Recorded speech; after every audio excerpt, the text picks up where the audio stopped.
Nu, redz, cienījamies skatītāji, es esmu izcēlis vēl vienu dāvanu maisiņu. Kontekstā ar iepriekšējo stāstu. Sviests, jogurti, piens, kas tik te viss nav iekšā. Un tad mums ir arī tas talkai domātais dāvanu maiss lielais ar grāmatām, kreklu maisu, cimdiem, dāvanu karti un tā tālāk. Un pretendente ir Rita. Rita, labvakar. Labvakar. Rita, ja jūs atceraties, stāstā par dāmu, kura meklēja un atrada savu tēvu, kurš dzīvo bez personu apliecinošiem dokumentiem ar padomu laika pasi. Kā sauc pagastu, kur tas notika?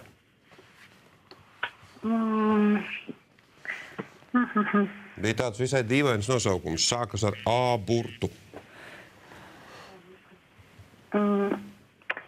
Laikam nepateikšu. Nav kāds blakus. Varat uzminēt, nav neviena blakus, kas var pateikt priekšā.